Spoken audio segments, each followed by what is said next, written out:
السلام عليك يا رسول الله السلام عليك حبيبي يا نبي الله السلام عليك يا رسول الله السلام عليك حبيبي يا نبي بسم الله الرحمن الرحيم الحمد لله وكفى والصلاة والسلام على نبيه المصطفى وعلى آله وصحبه المستكملين الشرفاء وعلى من سار على نهجهم القويم إلى يوم الوفاء وبعد. Assalamu alaikum wa rahmatullahi ta'ala wa barakatuh. D'abord, je remercie le frère Farid et les organisateurs de notre rencontre dans le but, à travers ces organisations ou à travers cette organisation, et dans un premier temps de nous permettre de savoir comment nous adorons Allah subhanahu wa ta'ala, qui est un des trois objectifs de la religion. Et ensuite nous permettre d'échanger en proximité ou dans la proximité comme il l'a dit. Le sujet que nous allons essayer de traiter en une demi-heure est un sujet qui est des plus complexes parce que étant une discipline à part entière et parce que faisant appel à beaucoup de notions, je dirais pas techniques mais logiques, c'est le sujet de maqasid al-sharia, qui veut dire les finalités de la sharia. Et en arabe, quand on a ce genre de construction, on appelle ça murakkabun idafi, c'est-à-dire ce que l'on pourrait appeler avec des termes un peu barbares en français un complément adnominal, ou un groupe nominal composé d'un nom qui est déterminé par un autre qu'on appelle un complément du nom. Maqasid, c'est le pluriel de maqsad, qui veut dire objectif, masdar mini en arabe. Et sharia, toujours en arabe, c'est le chemin qu'emprunte un cours d'eau pour partir d'un point A à un point B. Il se trouve qu'aujourd'hui, et c'est aussi une des raisons pour laquelle ce sujet est important, on a réduit ce mot d'un point de vue théologique à ce qu'on appelle al-jinayat, c'est-à-dire des peines, à ce qu'on appelle al-hudud, à des choses qui n'ont trait qu'à du droit et plus particulièrement qu'à de la violence. Donc, comment couper les mains, comment lapider quelqu'un, comment... Et du coup, quand vous entendez parler dans les médias du mot sharia, eh bien, on est bien loin de la définition, par exemple, que va donner de ce mot l'imam Ibn al-Qayyim quand il dit al-shari'atu rahmatun kulluha ou al-shar'u rahmatun kulluh. La sharia, c'est une miséricorde dans son ensemble. On est loin de cet esprit lorsque, au quotidien, on entend parler de la sharia. Il y en a qui veulent appliquer la sharia. Et tout de suite, qu'est-ce qu'on met en avant? Al-hudud, les peines. Qu'est-ce qu'on met en avant? Eh bien, c'est le fait qu'on va tuer celui qui change de religion. Des choses qui, la plupart du temps, n'ont ni queue ni tête, et qui, surtout, même à l'intérieur de la communauté musulmane, commencent à faire en sorte qu'un phénomène est en train de se développer, je ne sais pas si on s'en rend compte tous, qui est l'athéisme. Allez sur Internet, tapez athéisme tel pays. Le Maroc, l'Algérie, tous les pays musulmans. Vous allez voir que c'est des sites qui sont visités par milliers. Pourquoi ? Bien parce qu'à un moment donné, quand on a Daesh qui brûle un homme et qui dit que c'est au nom de ça, eh ben, les âmes sensibles s'abstiennent. Quand on a Daesh qui décapite un homme et qui prend sa tête et qui le lui met entre les mains et qui lui dit c'est ce que veut l'islam, c'est la charia. Vous savez, on est des humains. À un moment donné, c'est révoltant et tu te dis mais c'est pas possible, ça peut pas être et ça peut pas être quelque chose que Dieu a demandé de faire, c'est impossible. Vous nous dites que la religion c'est la paix, vous nous dites que la religion c'est ceci et cela, mais ça ne peut pas tenir une seconde. Vous dites la charia, c'est de faire ça. Donc si c'est ça, on n'en veut pas. Et je suis certain que vous tous, si vous viviez une situation pareille, vous diriez non. Et cher Mahmoud Cheltout, dont je parle depuis ce matin, dans un petit livre qu'il a intitulé Al-Qur'an ou Al-Qital, dans l'introduction, il dit la chose qui suit. Il dit Wallahi, si vous allez à la rencontre des gens avec cet esprit de violence, qui peut accepter de croire en Dieu? C'est impossible. C'est quelque chose qu'aucun humain ne peut accepter. Et pour cette raison, il est venu le temps pour chacun de nous de s'interroger sur ce que c'est que sa religion. Alors, on va toujours se dire, c'est pas l'islam. Le problème qui se pose, c'est que Daesh a des références. Et ces références-là, il dit les tirer de l'islam. Alors comment faire? Pour cette raison, il faut que nous revenions aux sources de l'islam. Pour cette raison, il faut que nous comprenions que, comme le disait Cheikh Hassan à l'instant, quand on a une fatwa, moi j'appelle à ce que l'on pourrait appeler la sociologie de la fatwa. C'est quoi la sociologie de la fatwa? C'est que l'humain, par définition, qu'il le veuille ou non, quand il réfléchit en fonction de plusieurs impondérables qui font qu'il pense comme ci ou comme cela. Aujourd'hui, si j'ai faim, vous savez qu'en droit, j'ai pas le droit de rendre un jugement si je suis fâché. C'est un hadith du prophète sallallahu alayhi wa sallam. La yahkumul qadi wa huwa ghadban. Je n'ai pas le droit d'émettre un jugement. Pourquoi? Parce que je suis fâché. Je n'ai pas le droit de juger mon fils ou mon père. Pourquoi? Eh bien parce que il y aurait un conflit d'intérêts. De cette façon, on nous apprend que l'humain, quoi qu'il fasse, il est humain. Et à ce titre, on lui a mis des barrages. On lui a mis des digues. Ne fais pas ci, ne fais pas ça. Et même les peines auxquelles ces gens-là font référence à longueur de journée, parce qu'il y a parmi nous des malades mentaux qui ne voient que le sang et que Sharia, c'est couper des mains. On va appliquer la Sharia. C'est quoi la Sharia? On va couper des mains. Et c'est l'heure. Donc le prophète n'a été envoyé que pour couper des mains, que pour lapider des gens. Et à un moment donné, on se dit, mais il y a un problème. Alors il y en a qui se fâchent, parce qu'on leur dit que dans le droit musulman, il y a 1 200 000 questions de droit. Et le jinaya, c'est une question sur 1 200 000. Et je marre. Il y a un souci là dans vos têtes à un moment donné. Il faut leur dire, il y a un problème. Pourquoi vous voulez réduire 1 199 999 à 1? Elle est où la logique? Le Coran a 77 000 mots passés. Le mot qital, qatl, a été utilisé 77 fois ou 76. Pourquoi réduire 77 000 à ça? Les versets normatifs dans le Coran sont autour de 200 ou 300. Sur combien? 6235 versets. Islam. Ça représente, vous savez combien? 5%. Donc 95%, à la poubelle. Il faut que ce soit ça. Vous avez un livre que vous connaissez tous qui s'appelle Bulugh al-Maram d'Al Hasan al-Asqalani. Bulugh al-Maram, c'est le livre qui réunit tous les hadiths qui ont servi à extraire des normes. Un petit comme ça. Hein?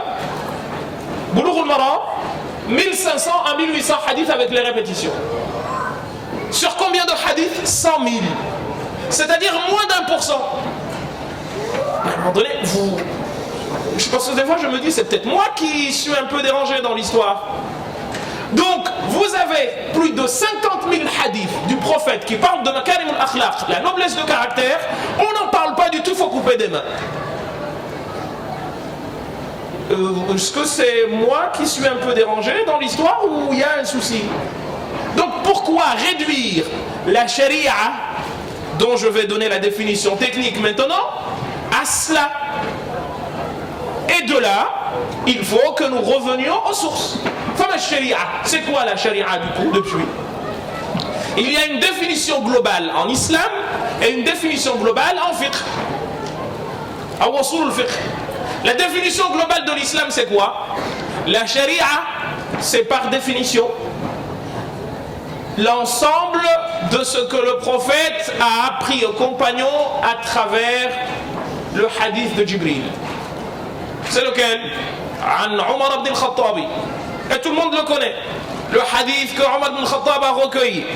Que nous étions, nous étions assis avec le prophète sallallahu alayhi wa sallam. Quand on a vu un homme dont la blancheur des habits était éclatante, la couleur noire de ses poils était également éclatante. On ne voyait pas sur lui les traces de quoi? D'un voyageur. Il est venu, il a joint ses genoux aux siens et il a mis ses mains sur les cuisses du prophète. ووضع يديه على فخذيه أي على فخذي الرسول صلى الله عليه وسلم كما قال الشبرخيتي. Et à partir de là, qu'est-ce qui se passe? Il s'est mis à parler au prophète sallallahu alayhi wa sallam. Il lui dit: Ya Muhammad, ô toi Muhammad, akhbirni anil iman, apprends-moi la foi. Il lui donne les 6 piliers que tout le monde connaît. Ensuite il lui dit: akhbirni anil islam, parle-moi de l'islam. Il lui donne les 6 piliers de ce qu'on va appeler ish el-fiqh, la jurisprudence. Akhbirni anil ihsan, parle-moi de l'excellence. C'est ce qu'on va appeler par la suite ilm taskat al-nufus, la purification des âmes. Eh bien cela, c'est ce qu'on appelle sharia. Pourquoi? Parce que le prophète sallallahu alayhi wa sallam va dire aux compagnons à la fin: Atadrouna mani rajul, savez-vous qui était cet homme? Ils vont dire: Allahu wa rasuluhu a'lam. Seul Dieu et son messager en sont savants. Qala dhalikum Jibril ataakum yu'allimukum amra dinikum. C'est Jibril qui est venu vous apprendre votre religion. Ça c'est la définition globale. Ensuite, vous avez une définition plus technique. C'est quoi? Ou plus spécifiante. Qui est que la sharia, c'est l'ensemble de ce que aujourd'hui on appelle fiqh. Les questions de fiqh qui sont au nombre de 2 en général. Vous avez ce qu'on appelle le mu'amalat et ce qu'on appelle l'ibadat. Les actes d'adoration qui me lient directement à Allah subhanahu wa ta'ala et qui ne demandent pas que vous interveniez, et ce qu'on appelle el-mu'amalat, les actes qui me mettent en relation avec mes semblables parmi les créatures de Dieu. Et dedans il y a un débat entre les savants. Et l'ibadat mahi, c'est quoi l'ibadat? Eh bien les savants vont vous dire: c'est la prière, c'est zakat, c'est le pèlerinage, c'est le jeûne. Et c'est al-malkiya, les malikites vont rajouter wal jihad quand même, et la notion de jihad. On arrive à 5. Et ensuite vous avez, l'ibadat. Ensuite vous avez le mu'amalat, qui sont les actes de commerce, notion de mariage et tout ce qui va avec cela. Jusque-là ça va. Bon. Alors tout ce système, tel que nous venons de le définir, il obéit à des règles. Des règles qui sont des règles globales. Et ces règles globales ont pour finalité, eh bien, de permettre à l'homme de réussir cette double vie. La vie qui le lie à ses semblables et la vie qui le lie à son créateur. C'est ce système-là qui vise, ou plutôt ces objectifs qui sont visés, c'est ce qu'on va appeler, ou plutôt ces éléments globaux, on les appelle el-kulliyat. Et le kulliyat, c'est quoi? C'est-à-dire l'ensemble des éléments qui sous-tendent tout ce que nous faisons. C'est-à-dire qu'à travers tout ce que nous vivons dans le cadre du droit, eh bien, vise 5 choses. Certains disent 6, d'autres disent 8, parce que c'est une science qui se renouvelle.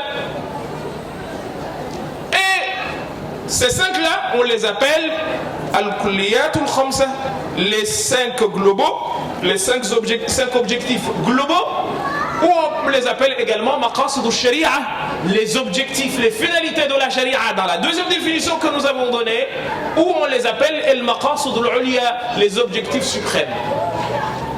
À travers la prière, le fait que nous fassions la prière, il y a un objectif qui est visé.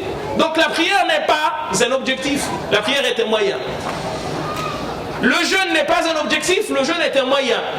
Qui vise quoi? Eh bien, un de ces 5 points. Ces 5 points-là sont donc indispensables à la vie de l'homme dans cette double relation. Sans un d'elles, ou deux, il n'y a plus ni l'une ni l'autre parmi ces deux choses. Ces 5-là sont soutenus par d'autres qu'on appelle el-hajiyat. El-hajiyat, c'est quoi? C'est les éléments, si je puis dire, qui sous-tendent ceux-là qui sont indispensables qu'on appelle le daruriyat, c'est-à-dire que l'on ne peut pas se passer des premiers. Les premiers, je vais les nommer, et je pense qu'on passera notre temps aujourd'hui à parler de ces 5-là, parce que je ne pense pas que le temps nous permettra de rentrer dans plus de détails que cela. Ceux qui suivent, donc il y a d'autres objectifs, qui sont des objectifs dits de besoin, qui ne sont pas finalement indispensables à la vie, mais qui eux permettent aux premiers de tenir. Et enfin, nous avons ce qu'on appelle at-tahsiniyat, un troisième palier d'objectifs, en moins important cette fois-ci, qui sont ceux qu'on appelle les objectifs de perfectionnement et d'ornement ou d'agrémentation. Là, nous avons combien d'objectifs? Combien de paliers? Nous en avons 3. Aujourd'hui, nous allons parler de quoi? Des principaux, qui sont les premiers, qu'on appelle el-maqasid al-uliya, comme je viens de vous dire, c'est-à-dire les objectifs suprêmes, qui sont au nombre de 5. Je vous ai dit, certains disent 6, il y en a aujourd'hui qui tentent de dire 7 ou voire 8, on en parlera si le temps nous le permet. Quels sont-ils? Ils vous disent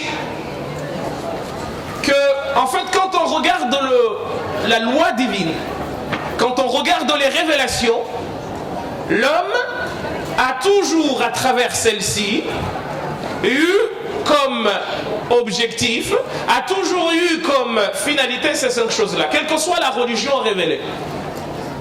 Ce qui veut dire que ce n'est pas propre à l'islam, à la fiqh, mais que c'est global. Ils vous disent, vous en avez 5. Premier objectif, hifz ad-din, la protection de la religion. On va la détailler. Deuxième objectif, hifz an-nafs, protection de l'âme. Troisième objectif, hifz an-nasl, la protection de la perpétuation de l'espèce. Quatrième objectif, hifz al-aql, la protection du libre arbitre. Et cinquième et dernier objectif, si on s'en tient aux 5, eh bien c'est quoi? C'est hifz al-mal, ou le droit à la propriété. C'est les 5. Comment ces 5 se déclinent-ils?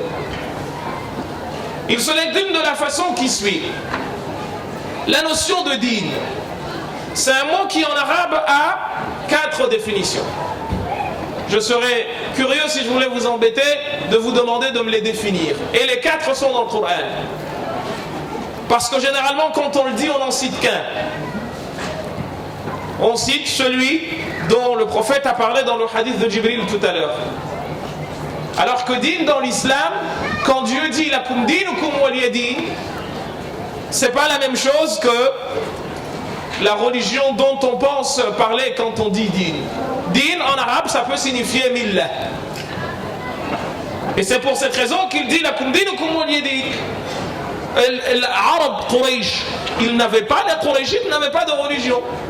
Lakin din b'ma'na millah, au sens de tradition. Et bien quand on dit hifz ad-din, pourquoi a-t-on mis din ici? La religion ou la révélation?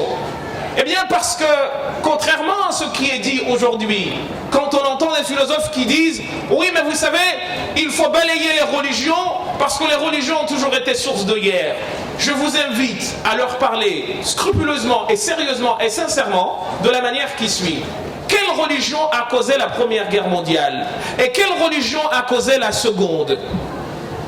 Staline était-il religieux? Il était musulman, Staline, Sahbi. Il était chrétien, il était juif. Et il a fait combien de morts, Staline, lui, dans les goulags? 20 millions, Sahbi. Donc l'humain n'a pas besoin de religion pour faire des crimes. Au contraire, Dieu nous dit, si il n'empêchait pas les hommes de s'en prendre les uns aux autres, il n'y aurait pas d'hommes. Donc, et din, c'est pas que faire des inclinaisons, des génuflexions, non. Et din, justement, le premier objectif, c'est de te permettre à toi de vivre libre. Pourquoi? Eh bien parce qu'en fait, vous avez vu, Staline a dit qu'on ne devait pas avoir de religion. Mais par contre, il s'est installé la religion stalinienne en faisant ce qu'on a appelé le culte de la personnalité. C'est pour cette raison que les compagnons du prophète sallallahu alayhi wa sallam ils vont dire, parce que Rustum, le général des armées ennemies, va dire, mais qu'est-ce qui vous a amené de chez vous jusqu'à ici, chez nous? Et la phrase du compagnon va être quoi? Ji'na linukhrij al-ibad min ibadati al-ibad ila ibadati rabbil ibad. Nous sommes venus affranchir les serviteurs de Dieu du service qu'ils vouent à des humains communs pour qu'ils servent leur Créateur. Et c'est le sens du verset dans lequel Dieu dit wa yakuna ad-dinu kulluhu lillah. Pour que la religion soit à Allah. C'est-à-dire quoi? Dieu ne nous ressemble pas. Il n'est ni mon père ni ton père. Donc quand on se met d'accord pour adorer Dieu, on n'adore pas un humain, on n'adore pas le Dieu de ton père ou le Dieu de mon père, on adore Dieu qui lui n'a ni enfant ni femme et il n'a aucun intérêt à ce que nous l'adorions. Et de cette façon, l'homme gagne en liberté, parce que de toute façon, l'homme est obligatoirement serviteur. Soit il est serviteur du plus haut, soit il est serviteur de quelque chose qui lui est semblable parce que c'est une créature comme lui. Et du coup, quand on dit hifduddin, c'est pas seulement la prière, etc. Non, c'est dans l'esprit de la liberté de l'homme. L'homme n'a pas à adorer des gens comme lui. Et c'est pour cette raison qu'on l'appelle à l'islam. C'est quelque chose de très simple, mes amis. Quand Dieu en parle dans le Coran, et Tawhid, il le résume dans une phrase, dans un verset de Sourate Al-Imran. Qul, dis-leur, ya Muhammad, ya ahl al-kitabi, ô vous gens du livre, ta'alaw ila kalimatin sawa'in baynana wa baynakum, venez à un mot qui nous est commun à nous tous.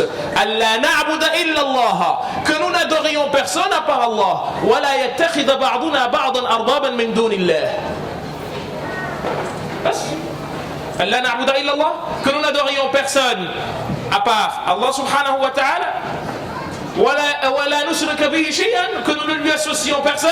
Wa la yattakhidha ba'duna ba'dan arbaban min dunillah, et que les uns ne prennent pas les autres pour des dieux. Pourquoi? On l'a vu, on continue de le voir, mes amis. Ah, il ne faut pas croire en Dieu, mais on croit en quoi? C'est impossible que l'homme ne croie en rien. Vous savez pourquoi? Parce que par définition, il y a des choses qui dépassent l'homme. Et ces choses qui dépassent l'homme, il a besoin de leur donner du sens. Et ce sens-là s'appelle religion, mes amis. Donc d'une façon ou d'une autre, il se trouve en dépendance avec quelque chose. Soit il choisit d'être en dépendance avec celui qu'il croit être son créateur, soit au contraire, il choisit d'être en dépendance avec quelque chose qui lui est semblable. Donc c'est le sens de hifduddin. Donc quand on dit hifduddin, eh bien on dit quoi? On dit qu'on cherche à donner à l'homme la liberté de ne pas adorer quelqu'un comme lui, mais d'adorer son créateur. Mais au même moment, on nous dit que ad-dinu ou al-iman, la foi, mahalluhu al-qalb, sa place c'est quoi? C'est l'esprit, c'est une question de conviction. Et pour cette raison, on ne peut pas l'imposer aux gens. Afa anta tukrihu an-nas hatta yakunu mu'minin. Dieu dit au prophète sallallahu alayhi wa sallam, vas-tu imposer aux gens le fait d'être croyant? Mustahil. Pourquoi c'est pas possible?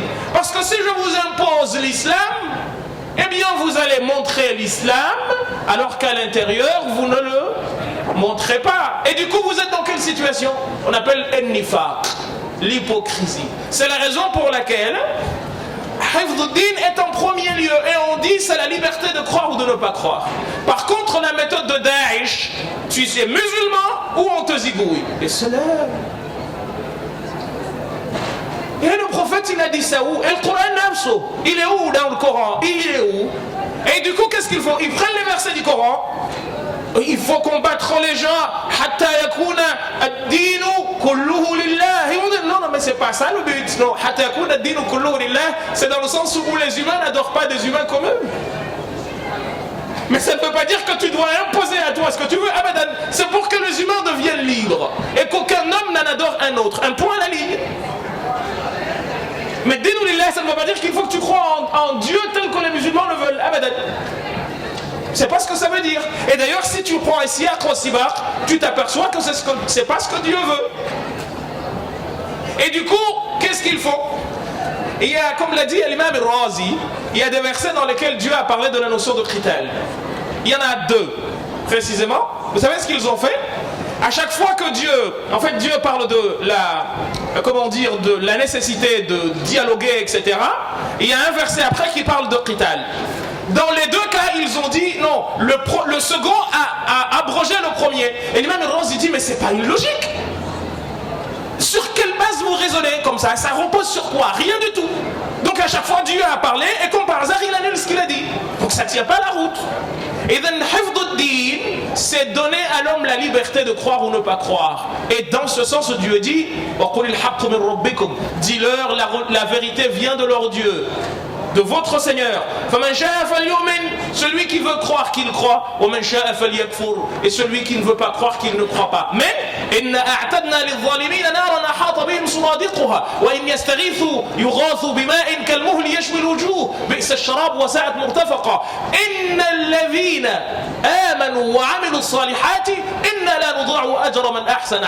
c'est la conclusion, mon grand. C'est pas ici qu'on va être payé. Crois en qui tu veux, fais ce que tu veux, dès lors que tu ne me déranges pas. La relation avec Dieu, c'est là-bas que tu auras à en répondre. Moi, je ne sais pas comment je terminerai. Toi non plus, tu ne sais pas comment tu termineras, mais le terminus, c'est là-bas. Mais ici, je te dis non, il faut que tu crois en Dieu, sinon je te dis oui. Il y a du mal. Sur la base de quelles règles ils vont donc, ils font exactement la même logique que ce que certains philosophes ici font. Le Coran a dit qu'il faut tuer les juifs, mais donnez-nous le verset. Un seul, il faut lui dire, il est où le verset dans lequel Dieu a dit il faut tuer, égorger le juif, mais tel quel, hein, parce qu'il va faire quoi? Il va te dire, mais dans une exégèse j'ai lu. Ouais, ça c'est une exégèse, mais c'est pas ce que Dieu a dit. Et dans ce cas, mon gars, tu fais fausse route. Parce que l'exégèse, c'est pas ce que Dieu a dit. L'exégèse est une chose, et ce que Dieu a dit en est une autre. Donc, hifdud-din, premier point. Deuxième point, hifdun-nafs, la protection de la vie de l'homme. L'intégrité de l'homme, elle est sacrée. Or, justement, cette façon de tuer, on voit des gens, subhanallah, j'espère des fois, je me dis, non, c'est pas vrai ça. C'est-à-dire quoi? Quand on voit des corps dans les vidéos qui sont traînés et ils sont heureux, contents, masha'Allah. Les gens sont contents, eh bien parce qu'ils se disent que nous venons de venger le prophète sallallahu alayhi wa sallam. Je vais m'arrêter 2 secondes parce que j'ai mon oncle, le mufti des Comores qui vient d'arriver. Je vais lui demander de juste venir vous saluer et je vais continuer, mais je ne peux pas parler s'il est là. Donc, au nom de tout le monde, je lui fais la bise sur la tête, c'est des Machaïr.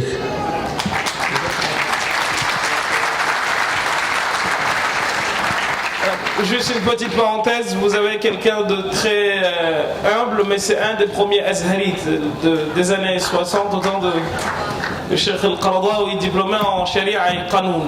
Mais il n'aime pas qu'on le montre. Donc il est diplômé de l'Azhar dans Kulliyat al-Sharia en 65. Il a fini ses études. Et il a eu le diplôme de l'Azhar des années de l'époque, mais il se cache, donc il ne veut pas.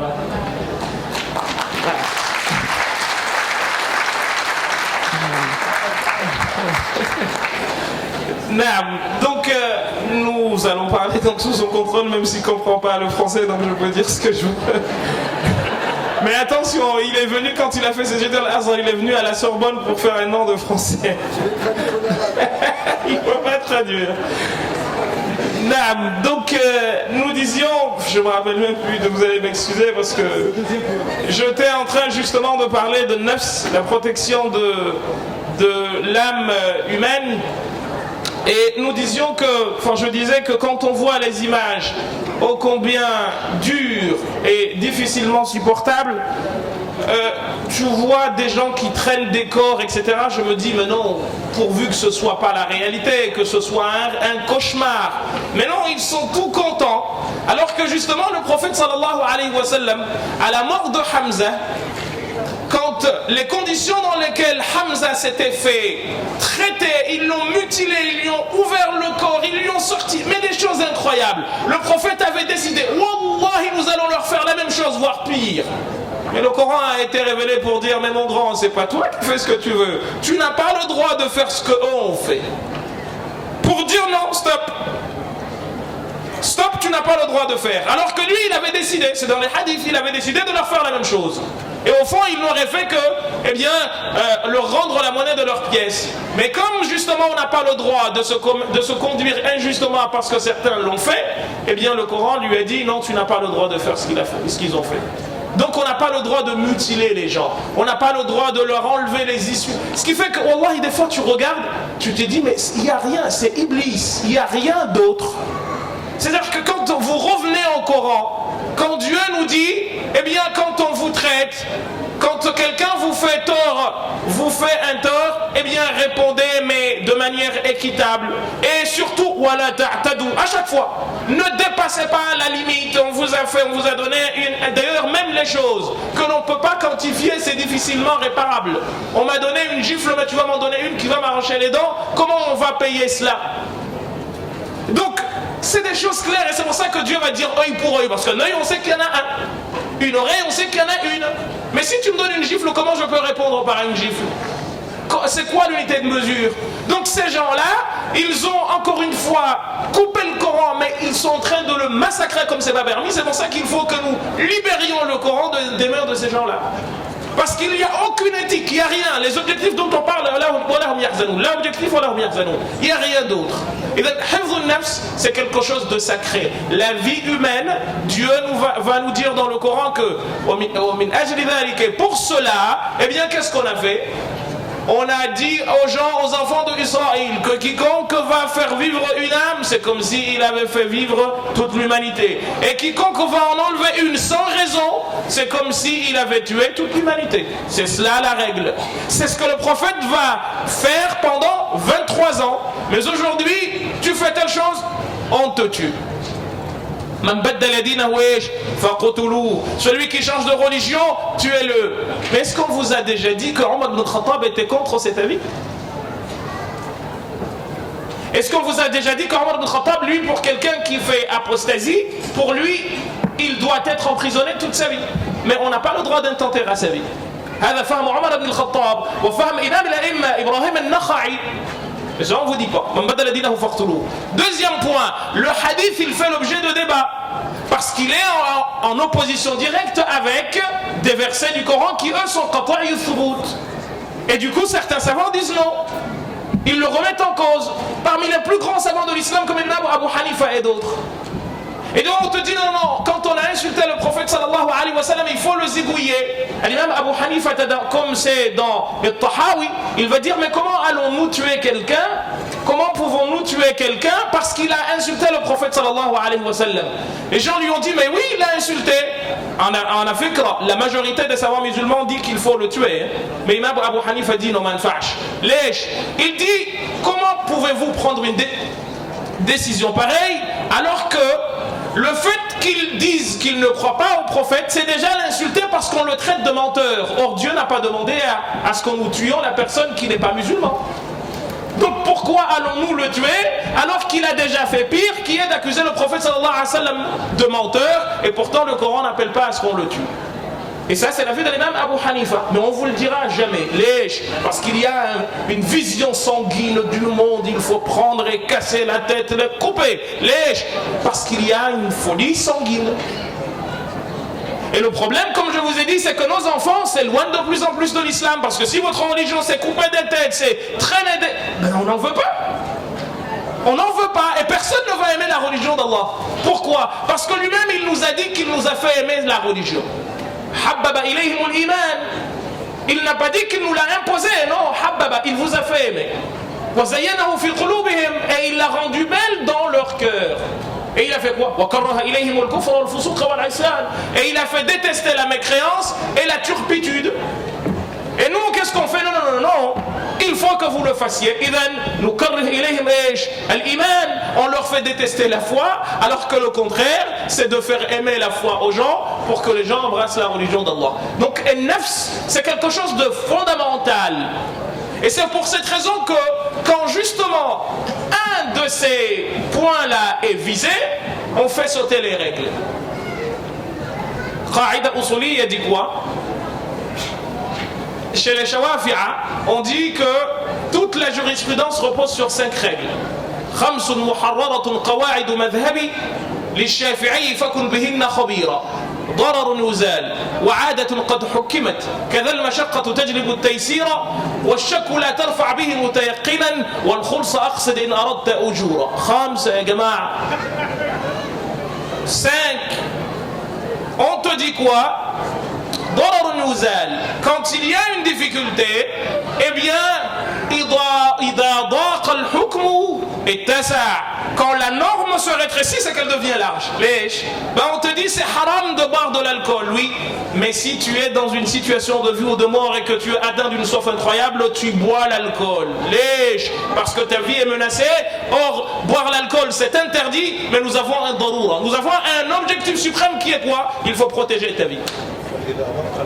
إذا ضاق الأمر عفوا كما يذكرني عمي je l'ai dit en arabe, il m'a rattrapé. إذا ضاق الأمر اتسع, quand la situation اتسع الحكم, quand la situation se rend et serrée, eh bien la norme s'allège. Et c'est justement ce qu'il veut dire كذا المشقة تجلب التيسير.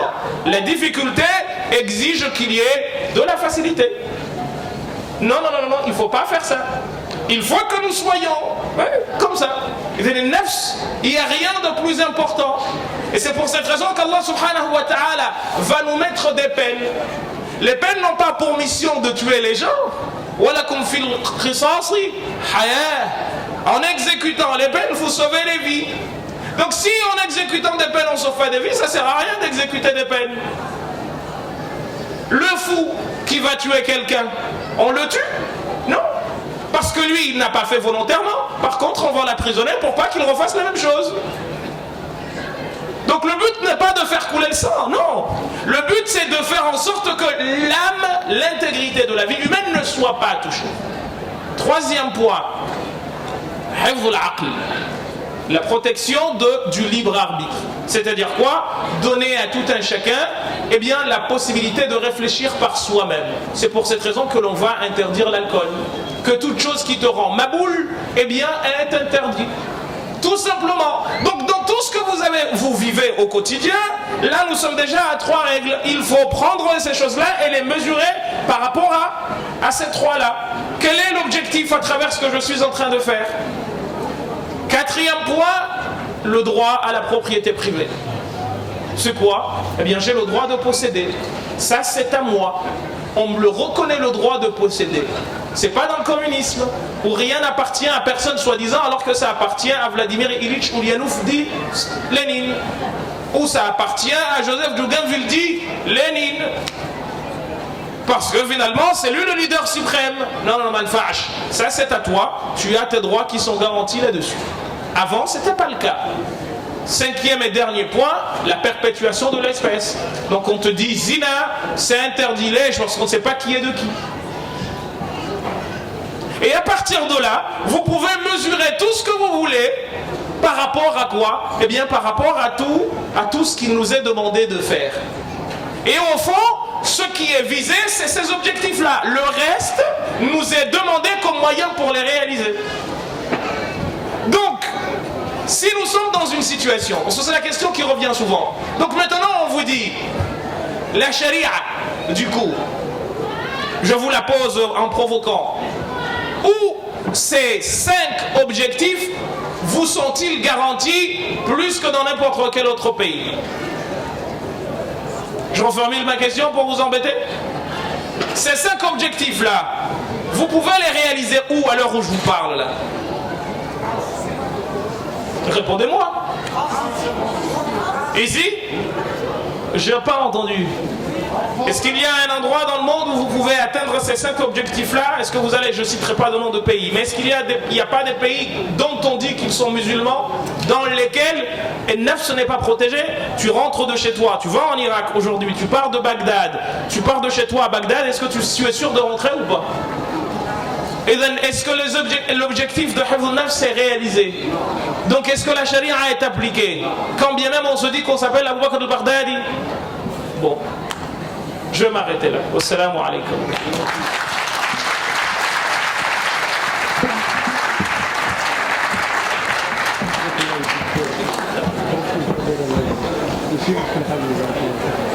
السلام عليك يا رسول الله السلام عليك حبيبي يا نبي الله السلام عليك يا رسول الله السلام عليك حبيبي يا نبي